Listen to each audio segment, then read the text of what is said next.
Hey, everybody. I was on mute. I was speaking to a quiet microphone. Well, welcome back to another episode. I'm so glad y'all are here. This is technically number one since the other one was number zero. But I want to say welcome. Thank you for being here. I want to just kind of go back and tell you little stories throughout my life that, that have been able to help me. And I hope they can help you. So with that, I want to go back. I look back in life. I think it's so important to be honest with yourself.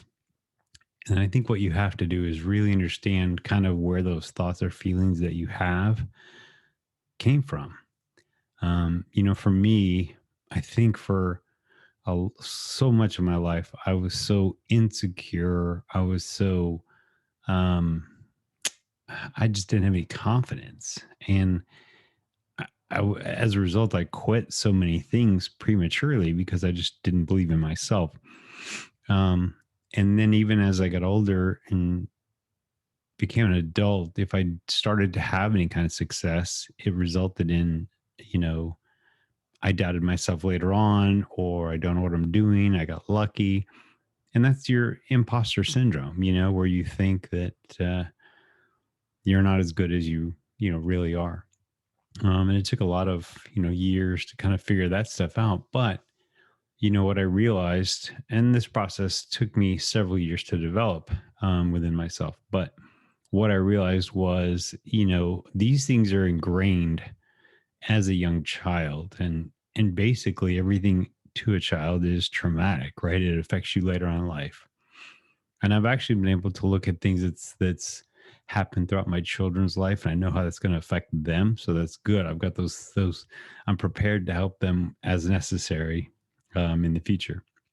But it's one of those things that with a lot of my clients, I have them go back to their first happiest memory, right? And that first happiest memory, first, people always say, "Oh, I don't have one." Well, of course you have one. At some point you were happier than you are now, or you weren't born unhappy. But I think we bury this stuff up so deep in our minds.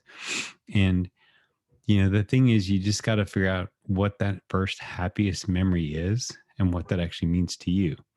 And then after, we let that sit in a few weeks, couple weeks, then we dive into your first traumatic memory or experience.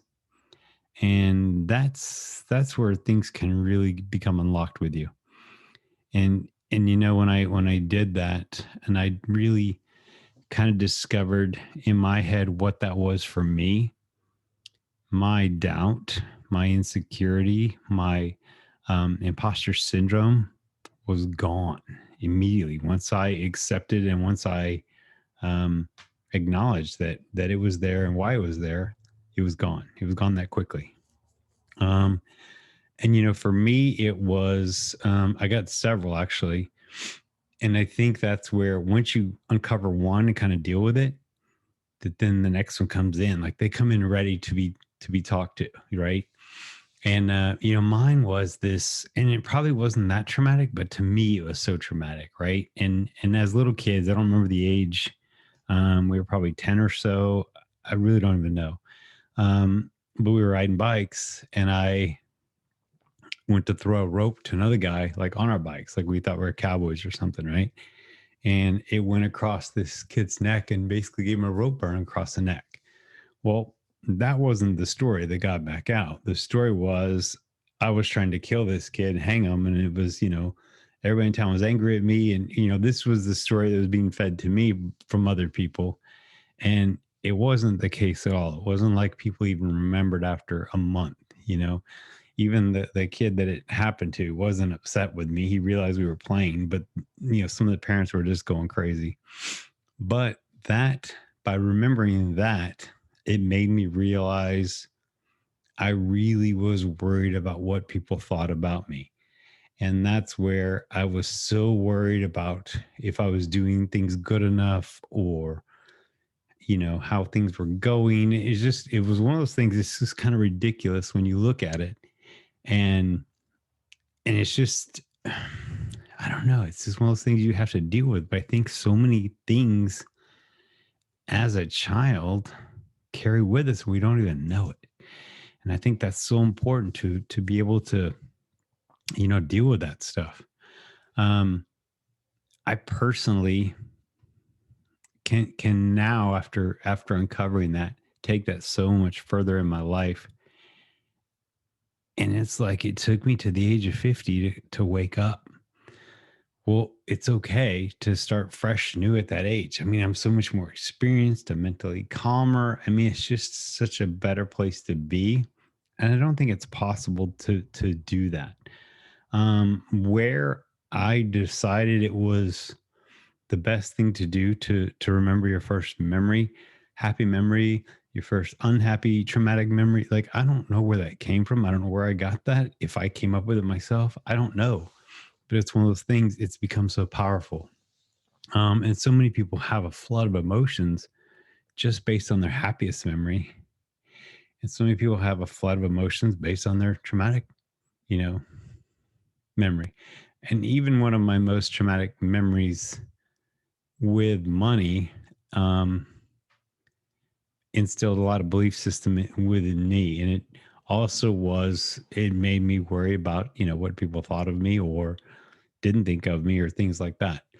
Now, growing up like this, I obviously overcompensated. And those of you that have known me a long time know that I was always loud over the top, and definitely overcompensated to try to make up for that.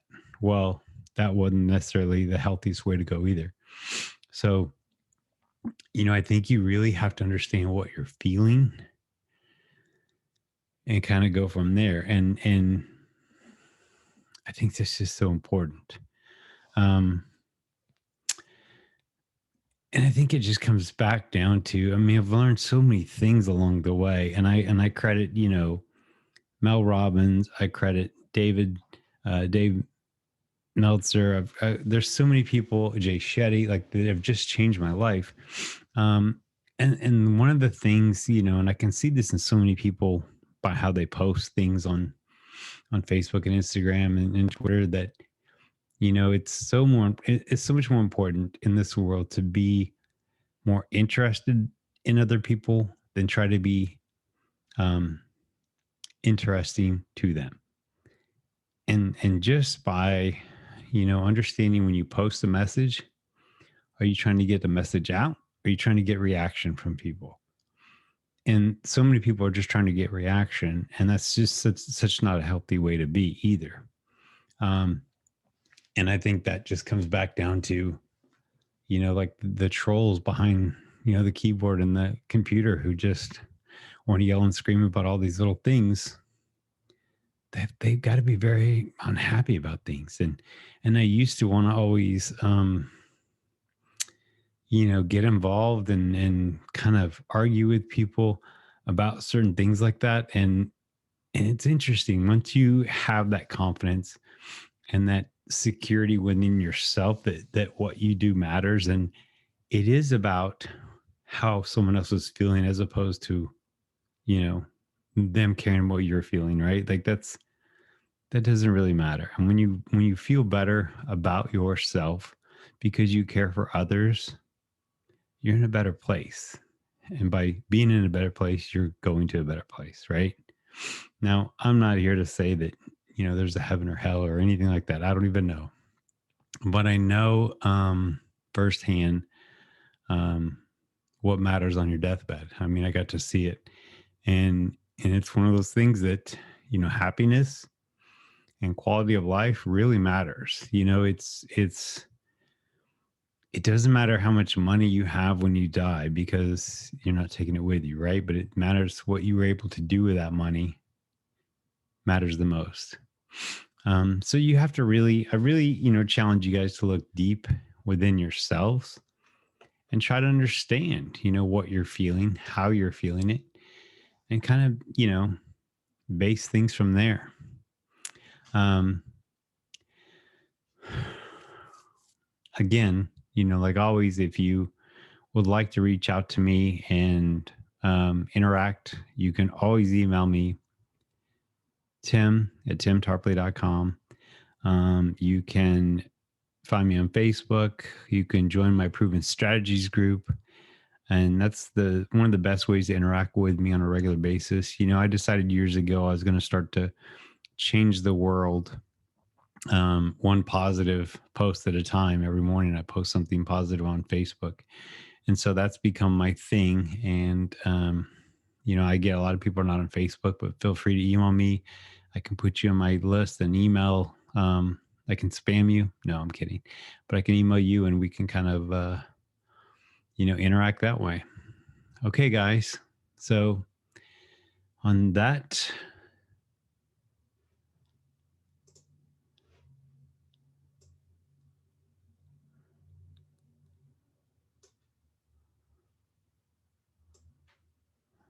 trying to adjust this. I don't really know how to do that. Oh, I know what I'm doing.